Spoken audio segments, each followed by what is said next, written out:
Peck foi oferecido ao Cruzeiro por um valor superior, bem superior a 10 milhões de dólares.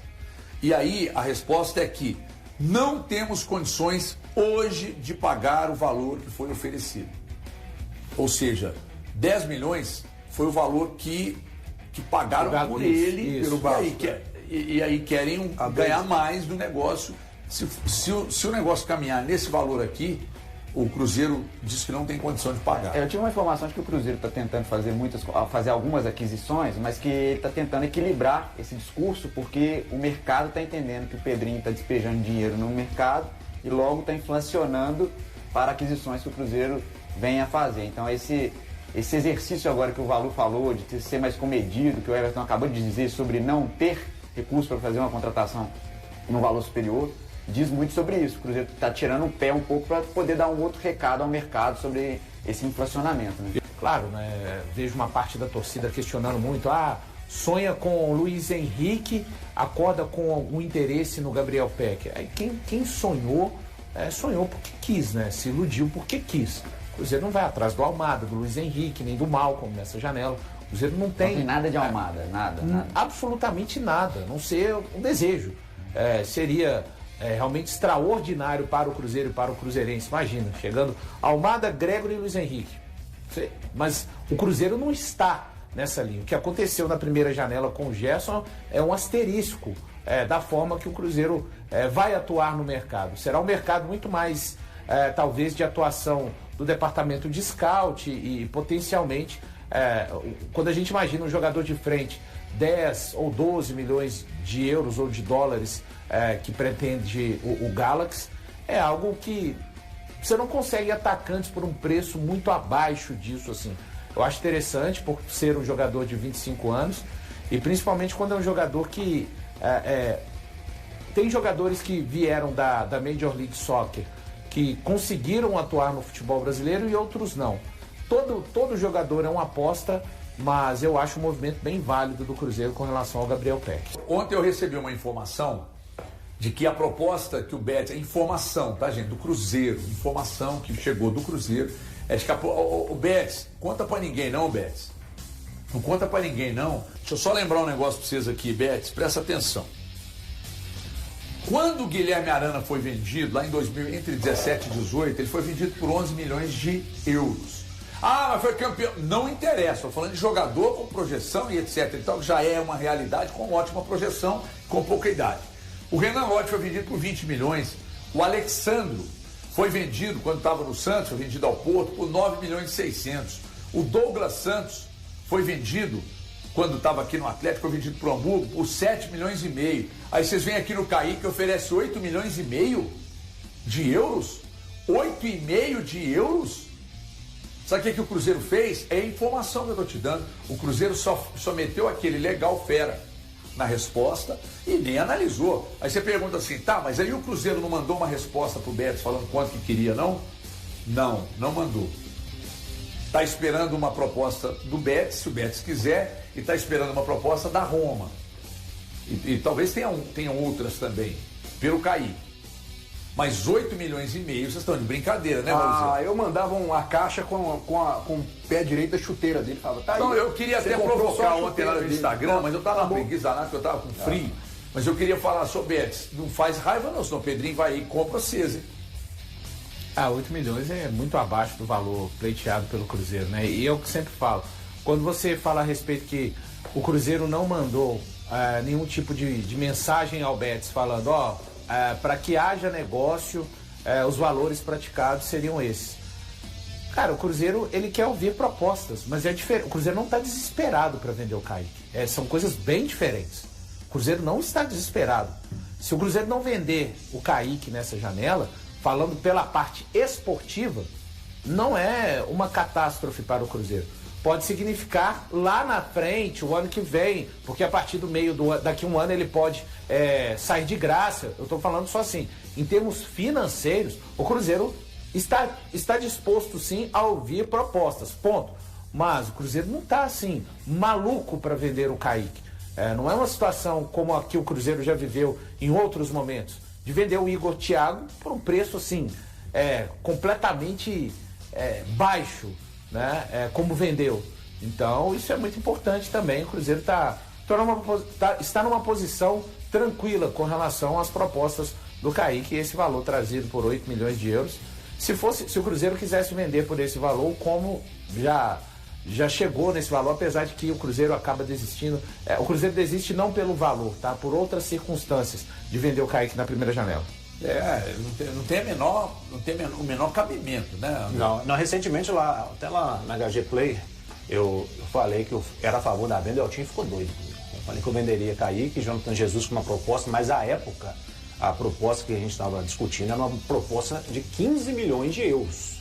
Nesse valor, eu acho que seria uma venda sensacional. O Prats foi vendido por 12 para o Borussia. O Kaique é um jogador mais pronto, que já entregou muito mais do que o Cauã Prats. Então é mais valorizado. Foi convocado recentemente, né? Está na grande lista da Copa do Mundo. Então ele vale mais. Os 15 milhões eu acho que seria uma grande venda pela dificuldade de renovação com ele. Então a permanência dele no Cruzeiro, desportivamente, ela pode durar aí mais um ano e meio, 6 meses talvez, mas financeiramente essa é a grande janela que o Cruzeiro tem para vender o jogador. E aí, se a gente for olhar o mercado de lateral esquerdo do Cruzeiro, aí seria algo sensacional, porque com a venda de Cauã Prats e o Kaique nesse valor de 15 milhões, o Cruzeiro teria feito quase 160 milhões de reais com 2 laterais.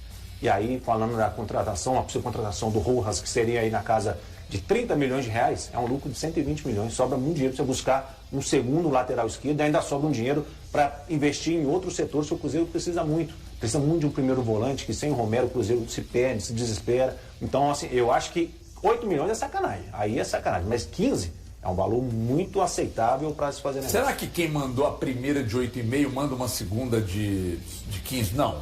Vai subir para, se subir, vai subir para 10. Não vai sair. Mas aí, subir para 12, não vai sair. Talvez o Betis não mande, mas aí quem já viu no mercado, esse valor eu sei que não se dá. E aí os outros clubes começam a aumentar o valor. Porque se mandar 12, não vai levar. Não vai levar. Lembrando que o Cruzeiro, até o presente momento, não fez oferta por nenhum camisa 5. As ofertas do Cruzeiro foram feitas pelo Rojas. A oferta, o PEC, até o Samuel Venâncio trouxe ontem, que essa história do PEC já há algum tempo, né? Ele conseguiu chegar nessa história no dia de ontem, mas depois disso ele, num desdobramento, o Cruzeiro já está nessa frente, já tem alguns dias mais, e a outra proposta foi do Igor Júlio, que foi feita a primeira proposta, o Brighton rejeitou e o Cruzeiro ainda não fez. Você sabe que tem gente no Cruzeiro que diz que não tem proposta, né? O staff do Igor Júlio diz que sim. Mas no Cruzeiro tem gente que diz que não teve proposta, que foi só sondagem. Só uma sondagem. Mas parece que o staff do Igor Júlio confirma que teve proposta. Mas no Cruzeiro dizem que não tem. O Cruzeiro... Outra coisa, do Gabriel Peck, a informação que vocês têm, que foi oferecido ou que o Cruzeiro procurou? Porque eu recebi uma informação. Que foi oferecido? Ele foi oferecido ao Cruzeiro num valor, a informação que eu tenho, que o valor é superior aos 10 milhões de dólares e que nessas condições o Cruzeiro não tem interesse. Eu já tô achando caro 10 milhões, imagina mais. Caro?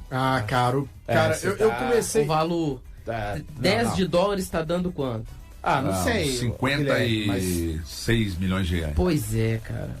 Essa é a realidade do futebol. Eu sei que é a realidade, Paulo, não acho caro, não. Eu acho que a prioridade nesse momento é, como diz aí o pessoal, né? Meter ficha. Meter ficha num substituto pro Matheus Pereira. Que isso, cara? Você tá completamente descolado. O Cruzeiro precisa de um substituto pro Matheus Pereira. O Cruzeiro precisa de um ponta, de um camisa 5. E de um camisa 5 já tem mais de um ano. Joga, o Peck, ele inclusive é um dos caras que joga na função do Matheus Pereira. Arthur Jorge fala, jogadores inteligentes e versáteis. O Peck joga na direita, centralizado e na esquerda. Eu acho que o Cruzeiro carece de um cara...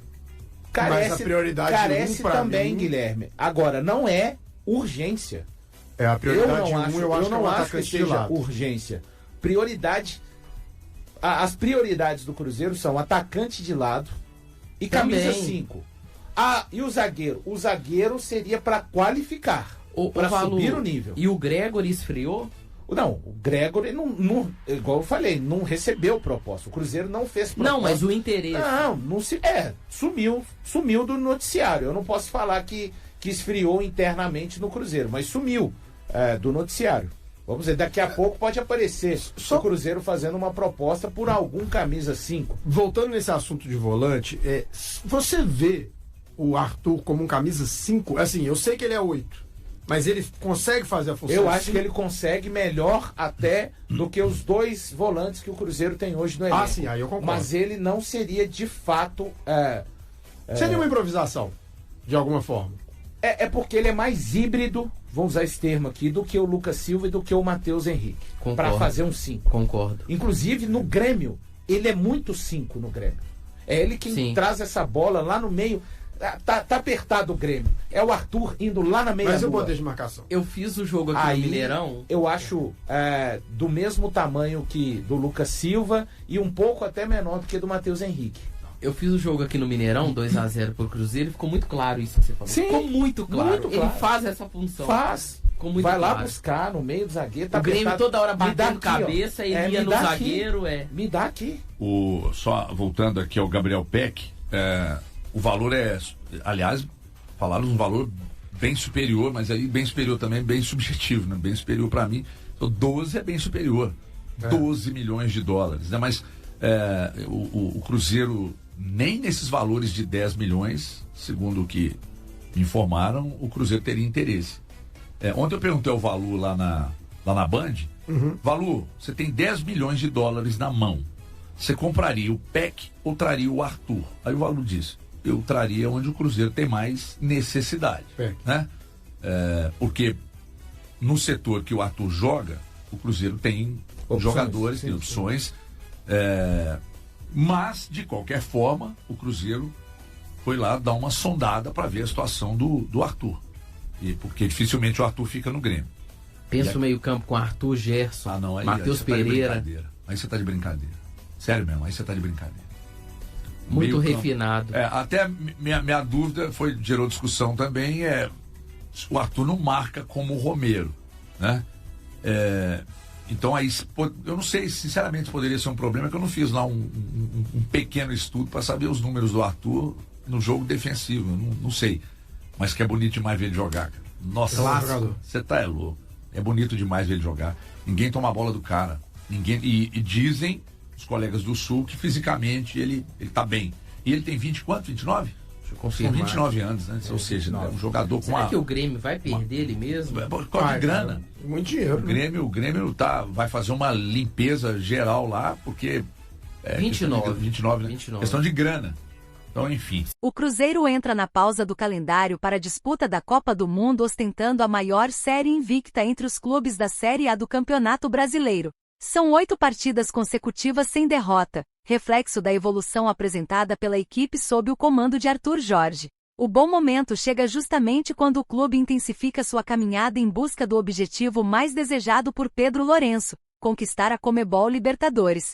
Desde que assumiu o controle da SAF Celeste, Pedro Lourenço estabeleceu metas ousadas para o Cruzeiro, tanto dentro quanto fora das 4 linhas. Entre todos os desafios traçados, porém, a conquista da Libertadores sempre ocupou posição de destaque. Em 2026, a Raposa voltou a disputar a principal competição sul-americana após um intervalo de 7 anos. Na tentativa de tornar esse sonho realidade, o dirigente apostou na contratação de um treinador com experiência internacional. Desde sua chegada à toca da Raposa, Arthur Jorge promoveu uma transformação significativa no desempenho da equipe. Em 18 partidas à frente do Cruzeiro, o técnico português garantiu a classificação para as oitavas de final da Copa do Brasil e da Libertadores, além de conduzir o time da lanterna do Brasileirão até a 11ª colocação. Até o momento, seu aproveitamento é de 61,1%. Os números recentes reforçam essa evolução. Além do avanço nas competições eliminatórias, o Cruzeiro passou a acumular resultados consistentes no Campeonato Brasileiro. Levando em consideração apenas os últimos 10 compromissos da equipe na competição, a campanha seria suficiente para colocá-la no G4, grupo que assegura a vaga direta na próxima edição da Libertadores. Nesse período, a equipe mineira registra a 4ª melhor campanha do torneio, ficando atrás somente de Palmeiras, Bragantino e Flamengo. Foram 6 vitórias, 2 empates e 2 derrotas, desempenho que corresponde a um aproveitamento de 66,7%. Embora ocupe a 4ª posição nesse recorte específico, o Cruzeiro lidera um outro ranking importante, o de invencibilidade. A equipe de Arthur Jorge está a 8 rodadas sem perder, a maior sequência atual da Série A. O Bragantino aparece logo atrás com 5 jogos de invencibilidade, enquanto Palmeiras e Flamengo possuem marcas inferiores. Sequência invicta dos clubes da Série A. 8 jogos Cruzeiro. 5 jogos Bragantino. 4 jogos Atlético Paranaense. 3 jogos Palmeiras. 2 jogos Atlético Mineiro, Flamengo, Fluminense e Santos. 1 jogo Bahia, Corinthians e Remo.